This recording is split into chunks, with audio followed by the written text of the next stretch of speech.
Anderson Alves e você está assistindo o programa de entrevistas do canal Marketing Digital Eleitoral.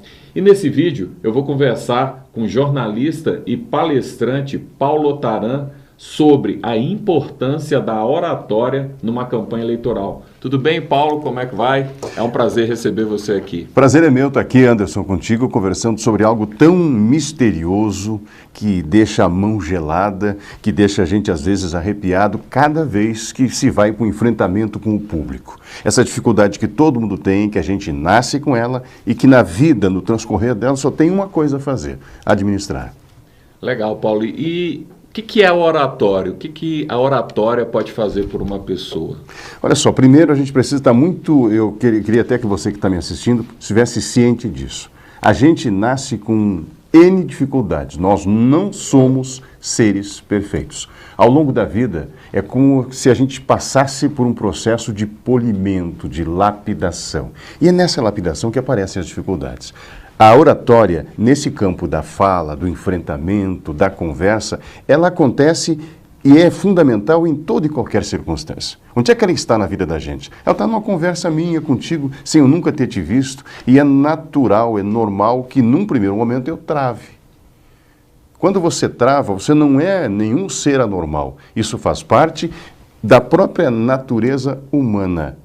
Esse bloqueio, ele é, em primeiro lugar, psicológico. Segundo, é quando o teu cérebro para de pensar.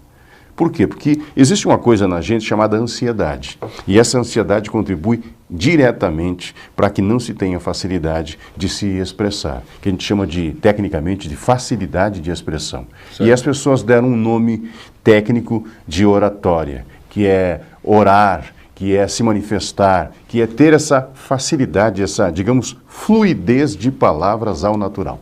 A arte de falar em público. Né? Como se fosse uma arte, e realmente é. Você imagina o seguinte: quantas pessoas, num grupo de 10, têm capacidade de chegar de um modo muito natural e falar para 30, 40, 50 pessoas?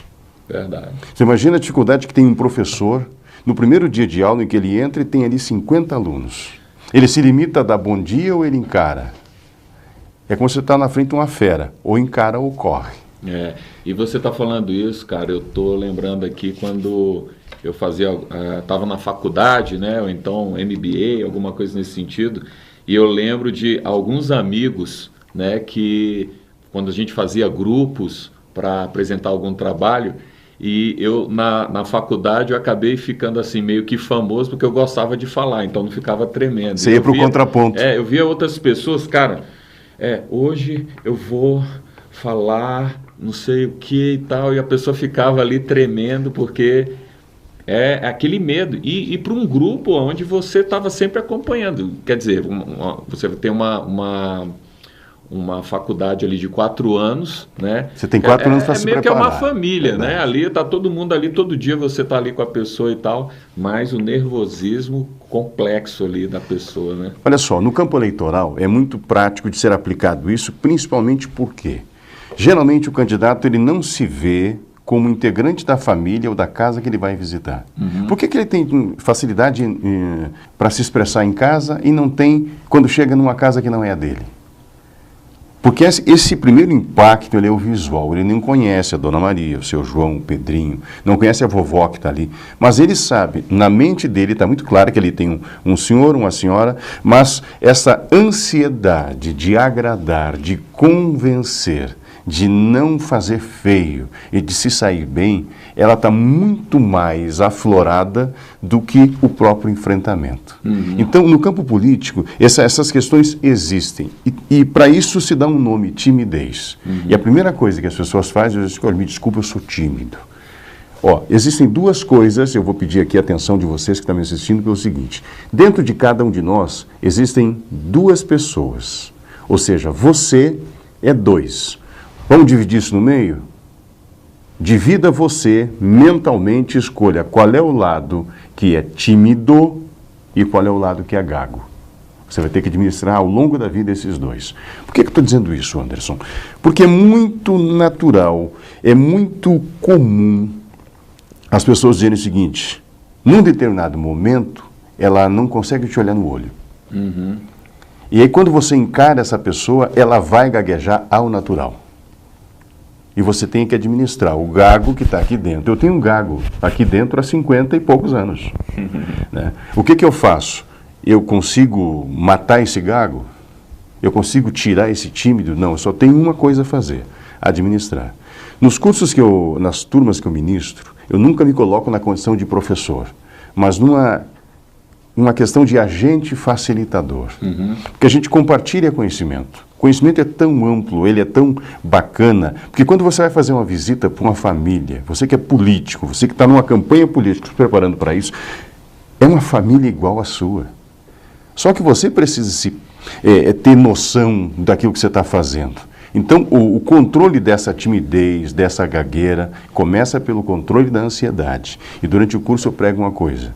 Ao longo da vida alguém te disse, ei, baixa, conta até 10 e começa de novo. Dá aquela respirada, essa respirada, né? Que tem gente que recomenda o seguinte, olha, esfregue as mãos, esfregar as mãos não vai adiantar absolutamente nada. Não está na mão, está aqui. Então o que você vai fazer? Nesse contar até 10, você vai respirar. E Paulo, como é que foi a sua história? Como é que você começou com essa coisa da oratória? Como é que você começou a estudar sobre a oratória? Como você se viu falando sobre a oratória? Pela minha necessidade. Eu tenho dito aos meus alunos que o case, o produto principal do curso que eu aplico sou eu. O gago continua aqui dentro. Desde os 13... Você era gago? Não, eu continuo, eu respiro. É mesmo? Porque assim, ó, as pessoas têm, dentro desse campo, as pessoas interpretam de várias formas. E as pessoas não se aceitam. Aos 13, 14 anos, qualquer situação adversa à minha vontade, principalmente na escola, a hora que eu ia falar não saía nada. E se fosse conversar com uma pessoa que é gaga tanto quanto eu, pior ainda. Então você começou a perceber isso com 13, 14 anos? 13, 14 anos. O fato de ter uma voz grave, de já ter vontade e vocação desde cedo para o rádio, que me acompanha há 35 anos, né, fez com que eu despertasse para corrigir em mim aquilo que eram as minhas principais dificuldades. Então eu brinco com as pessoas hoje. Eu sou uma das vozes da Voz do Brasil, você sabe disso. Então hoje a gente fala ali para 70 milhões de pessoas. Certo. Então se eu consigo falar para 70 milhões de pessoas sem gaguejar, eu acho que eu posso compartilhar esse conhecimento com aquelas pessoas que me assistem. Paulo, e falando disso da Voz do Brasil, como é que foi a tua primeira vez, assim, quando você ficou sabendo, né, que ia gravar o seu primeiro programa? Não foi gravado, foi ao vivo. Foi ao vivo. E aí você... e aí assim, ó, por mais... E aí você tocou num assunto fundamental. A gente imagina, olha para mim aqui, a gente imagina que aquelas pessoas que estão habituadas a falar publicamente, e aí... Tanto faz o jornalista, o radialista, o repórter, frente ao repórter de TV, que ele é expert no assunto. Ok, ele tem formação? Tem. Ele passou 4 anos na universidade se preparando para isso? Sim. Mas a hora que acendeu a luz vermelha, que o operador espelhou assim, ó, 3, 2, 1, ao vivo. Acabou o cara. Para isso você precisa estar preparado. Dá aquele gelo, né, cara? Esse gelo é natural. Tudo, né? E comigo não foi diferente. Não foi diferente. É assim também, muitas vezes. Eu estava acompanhado de 2 locutores extremamente experientes, experimentados. Um apresentava a Voz do Brasil há 47 anos e o outro há 37. 2 feras que eu ouvi desde muito cedo. Se a gente levar isso para o campo político, ou seja, eu sou o candidato a vereador. Ali eu tenho um empresário, eu tenho um lojista, eu tenho um cara que é analfabeto, que eu sei que muitas coisas do que eu vou dizer ele não vai entender, mas ele está ali. Eu sou a caça, né? Eu sou a caça e eles estão ali para me devorar. E é exatamente isso que cria o bloqueio. Então, primeiro passo, relaxe. Tente desenvolver uma conversa natural. Quando você baixa o tom de voz, isso aqui começa a trabalhar melhor, você começa a respirar. Por que as pessoas, às vezes, quem está de pé numa tribuna, a primeira coisa que faz é gruda aqui, apoio. Relaxa. Quando você vai conversar com a sua mulher, você bota a mão na mesa, escuta aqui, mulher, senta aqui, vamos conversar. Não, seu nega, vem cá. Quando você vai chamar seu filho, não é a mesma coisa? Quando você vai para esse enfrentamento de público, a situação não muda nada. Então, esse bloqueio está na consciência das pessoas. Não existem mistérios, não existem segredos, existem técnicas. Nos cursos que eu aplico, eu trago essas técnicas de uma forma prática. Vai chegar um momento que a tua boca vai secar. Para ela não secar, tem um copo d'água em cima da mesa. E discretamente esse copo vai ser apoio. E essa é apenas uma das inúmeras dicas que a gente traz ao longo do curso. Legal. E Paulo, a falta de oratória pode influenciar numa campanha eleitoral? O que você pensa a respeito disso? É forte? É muito influente? Muito. Nós temos um exemplo muito claro agora. Está vendo essa mudança na presidência americana. Certo. Sai um orador num tipo de formatação. Um cara que não precisa de papel para se dirigir ao público, e seja o público que for. E entra um cara, e é um cara que fala baixo, fala manso, pensa, e quando ele começa a falar devagar, as pessoas, ao natural, elas silenciam e prestam atenção. Não estão prestando atenção só porque é o presidente americano que está falando. Não, porque ele fala com tanta propriedade, naturalidade, com tanta naturalidade que ele te convence no olhar. E esse é o primeiro preceito. Sai um e entra um outro que é exatamente o contrário. Né? Então, eu tenho dito o seguinte, o Donald Trump somente é presidente americano porque ele se posicionou. Ou seja, ele escolheu como regra principal da oratória o impacto. Palavras chaves, e vamos lá, eu vou fazer um muro para separar a América do México. Esse cara é maluco. Pode ter sido a expressão mais irônica da humanidade. Ele pode até não vir a fazer isso, mas ele impactou as pessoas por aquilo que ele colocou. E isso colocou seria com propriedade. Uma estratégia também, mas assim, ó, o que ele fez ali? Aonde que entra a oratória dentro desse processo dos dois presidentes, por exemplo? E depois a gente pode até trazer exemplos aqui do próprio Brasil de pessoas que falam muito bem e que convencem por quê? Porque são muito firmes naquilo. Ou seja, firmeza, posicionamento, tranquilidade, tom de voz baixo e convencimento. Certo. E quais são as principais dificuldades que você enxerga que um candidato ele tem quando ele vai se preparar para uma campanha eleitoral com relação à oratória? Ele se prepara para tudo. Ele sabe o santinho, ele cuida da foto, ele cuida da maquiagem, é do cabelo, é da barba. Ele só esquece que o papel não fala por ele. Que a televisão ele pode ler.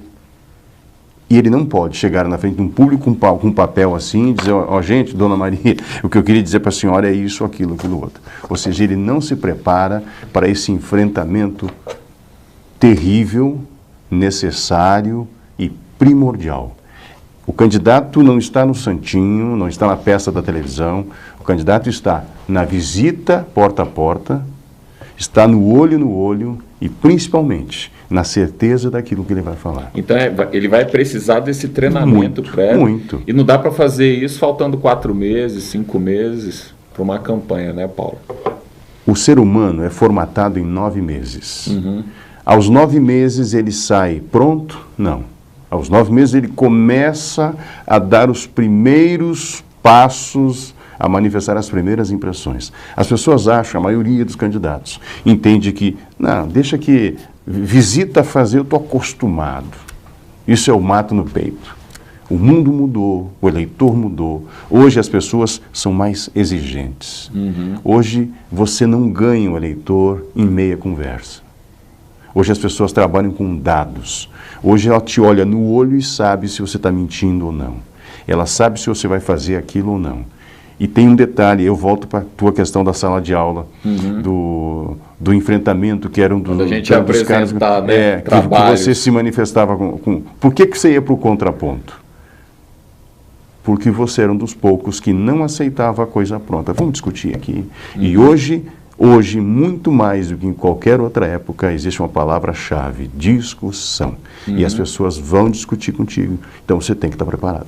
Tem que ter aquele roteiro já tem que ter. Ensaiado exaustivamente. Não importa como você vai treinar, se é com a sua mulher, com seu filho, com seu vizinho, com seu genro, aproveita o genro e descasca nele, tá? Mas você tem que treinar. E o treinamento é fundamental. Hoje a gente vive um mundo de excelência e a política não foge disso. Se você for hoje pedir um emprego, vai fazer uma entrevista no emprego, você não tem que ser o melhor para garantir a vaga? Com certeza. Os agentes políticos não têm essa consciência. Ele acha que a exemplo dele, do outro e do outro que chegou lá, são todos iguais. E quando você não passa essa firmeza, você gera uma desconfiança para a pessoa, até do jeito que você está falando. As pessoas estão ligadas, Uhum. as pessoas prestam muita atenção. Existe um fator qualitativo hoje que é fundamental. E esse qualitativo entra no padrão de exigência, ou seja, o eleitor não aceita qualquer coisa. E o que é mais importante? Quais são as dicas que você dá importante quando vai um candidato ele vai se preparar, né, para trabalhar a oratória dele? O que é mais importante? O que você consegue elencar assim algumas dicas a respeito dessa primeira preparação? O que é importante na arte da oratória? Eu vou pedir a câmera para mim agora para te dizer 3 coisas que são fundamentais. Não fale, não compartilhe o que você não sabe. Com isso eu estou dizendo que conhecimento é tudo. Segundo, neste enfrentamento, você é a caça e tem um monte de caçadores à tua procura. E o caçador está esperando o primeiro momento de fragilidade da caça. E essa caça pode ser você. Terceiro, se você não tiver convencimento, se você não souber aquilo que vai dizer, não diga. Mande alguém dizer no seu lugar. Só não esqueça que se alguém for no seu lugar e convencer, mudou o candidato. Verdade, importante saber disso, né? E Paulo, quais são os maiores mitos? A gente vê no YouTube, vê na internet, na televisão, a pessoa falando, olha, antes de entrar, você precisa tomar um copo d'água. É bom. Antes de falar, você tem que dar 3 pulinhos. Antes de falar, antes de fazer uma palestra, você faz uma reza, faz uma oração. Tem gente que toma uma pinga. Não é? Não é o caso. Mas quais são esses mitos e de fato, o que é verdade e o que é mentira nisso tudo? Dentro desse campo da oratória, ele é muito amplo, Anderson. Você só vai perceber o que é verdade e o que é mentira fazendo. Uhum. Cada público tem um perfil. Um público é diferente do outro.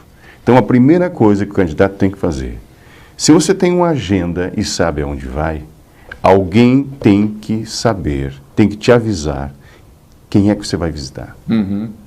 Você tem que chegar lá na casa da Dona Maria sabendo que a Isabel é uma adolescente revoltada, indignada com o atual mundo político, que aquela vovó lá é uma aposentada que ganhou mal a vida inteira e contribuiu a vida inteira, então ela tem um monte de indignação para compartilhar contigo. Você tem que estar preparado para isso. Uhum. Então, assim, sem haver um roteiro que vai diagnosticar o teu perfil, você vai completamente para a guerra, desarmado, sem escudo e sem nada. Você só vai apanhar. Então, assim, prepare-se para isso. Uma vez diagnosticado o perfil das visitas que você vai fazer, e aí você pode dizer, pô, mas o cara vai fazer 20 visitas durante o dia, vai ter que ter 20 perfis. Estude o seu roteiro aonde você vai. Naturalmente, em cada uma dessas situações, você vai saber o que dizer. Mas tenha o cuidado de dizer aquilo que você sabe. E não tenha constrangimento nenhum em dizer o seguinte, olha, isso eu não consigo te responder, mas eu te trago uma resposta. Porque a humildade, dentro desse contexto todo, ela é fundamental.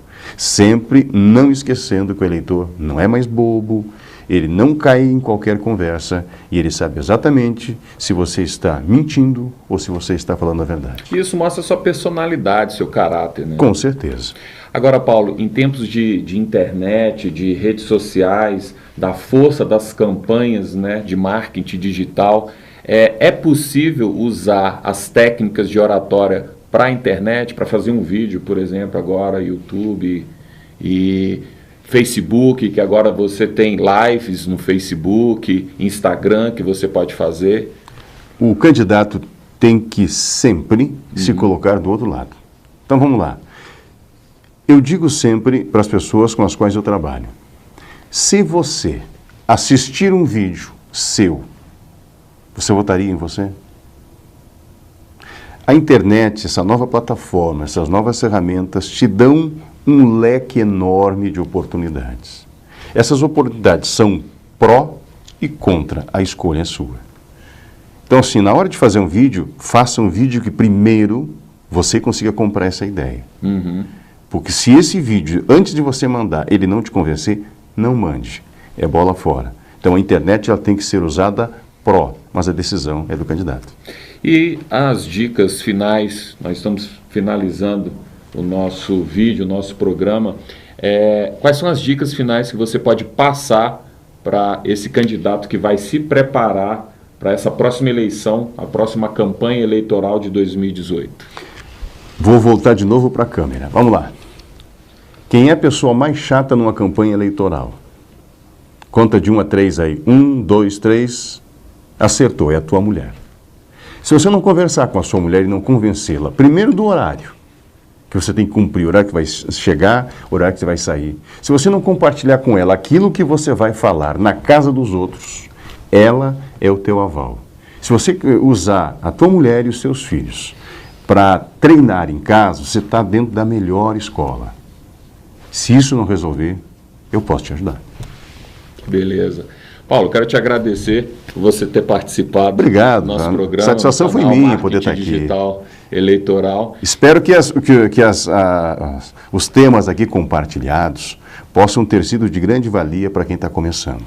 E na verdade essa é a sua primeira interação e nós vamos continuar falando a respeito de mais técnicas de oratório, de como você pode se expressar. Você candidato, você que trabalha numa campanha eleitoral ou num gabinete, trabalhando com algum parlamentar.